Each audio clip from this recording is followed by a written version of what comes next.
The rain fell in a slow, relentless rhythm as the casket was lowered into the earth.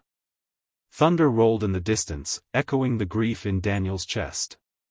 He stood motionless, staring down into the pit that now held the body of his only child, 8-year-old Emily. Her favorite song played softly from a nearby speaker, barely audible over the murmurs and sniffles of the mourners. She had been everything to him, his sunrise and his solace, and now, she was gone. Emily had vanished 3 weeks ago. One moment she was at the fall carnival, holding cotton candy and smiling wide-eyed at the carousel. The next, she was gone. Just, gone. Search parties were formed. Her face was plastered on flyers, across social media, and on the evening news. People lit candles, held vigils, and offered prayers. Then, 1 week ago, they found her body near a dried-up creek, tucked beneath a blanket of leaves as if someone tried to pretend she was only sleeping. Daniel had stopped eating. He hadn't slept in days. His wife, Clara, collapsed under the weight of her sorrow and hadn't spoken more than a few words since the police call. Their home, once filled with bedtime stories and crayon drawings, now echoed with silence. The funeral was supposed to bring closure, but there was none. Just pain and the unanswerable question, why? As the final words of the pastor faded into the gray sky, Daniel felt a cold breeze brush past him. Then came a small voice, barely above a whisper, shaky but determined. "He's back there," the boy said. Daniel turned slowly. At first, he thought he imagined it. But there, standing at the edge of the crowd, was a barefoot boy with dirt-smudged cheeks and eyes far too old for his age.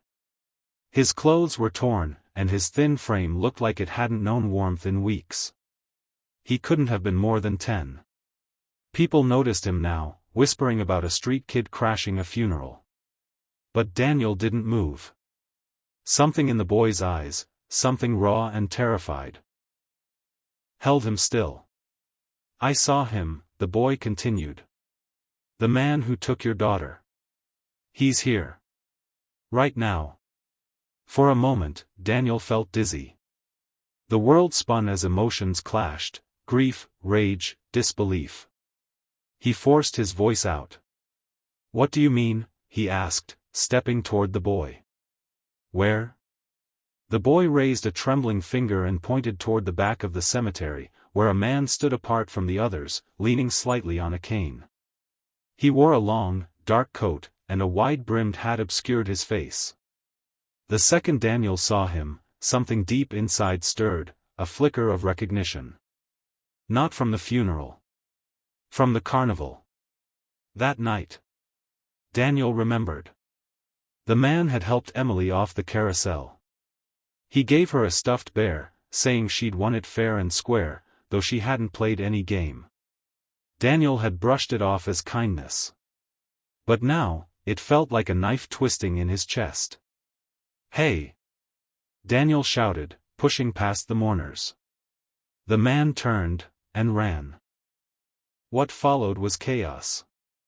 People screamed. Some tried to stop the man, but he darted between gravestones with alarming speed for someone with a cane. Daniel chased him, soaked by the rain, his shoes slipping in the mud. Years of buried rage and fresh heartbreak gave him strength. The man reached the gate, but Daniel tackled him to the ground. The hat flew off. It was him. The carousel worker. Police, called moments earlier by another mourner, arrived in minutes. The man, identified as Carl Jenkins, was restrained, cuffed, and taken into custody. The homeless boy stood nearby, hugging himself, eyes wide with fear and memories he didn't want to recall. An officer knelt down beside him, gently coaxing the story out. Leo. That was his name. He had been living behind the fairgrounds for weeks. He saw Carl lure Emily away with a promise of more prizes. Leo followed. He wanted to help, but he was scared. Then he saw what Carl did. And ran. No one listened when he tried to tell someone. Not the first time, not the second. He was just a dirty, homeless kid to them. So he stayed hidden, waited, and hoped. When he saw the funeral service, and the photo of Emily on the memorial board, he knew he had to speak, even if it meant being ignored again. Daniel didn't ignore him. He saved everything. Over the next few days, the truth unraveled. Carl had a history, a sealed juvenile record, dismissed charges, a life on the fringe. But this time, there was witness testimony, forensic evidence, and now, an entire town that had seen what evil looked like in the flesh. Daniel and Clara buried Emily a second time in their hearts, with justice, but never peace. Still, something changed in them. They found themselves thinking often of the boy who had given them closure when even the law couldn't. Leo had no one. No family. No home. No safety. Until now. Daniel and Clara began the process of fostering him, learning about the system, and opening their home. Leo, once a ghost in the crowd, now had his own room, his own toothbrush, and his first ever birthday cake. It wasn't easy. The nightmares still came, for all of them. But slowly, healing took root. Where there had been only grief, there was now something else, hope. And sometimes, Daniel would catch Leo standing quietly by Emily's framed photo, whispering, "I'm sorry I couldn't save her in time. But I won't let you be forgotten."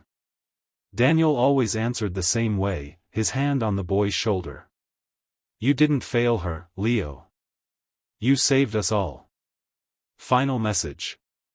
We often judge by appearances, dismissing voices we think are too small, too broken, or too lost. But sometimes, it's those voices, ignored and unseen, that hold the truth we need most. Never underestimate the courage of a child with no home but a heart full of strength.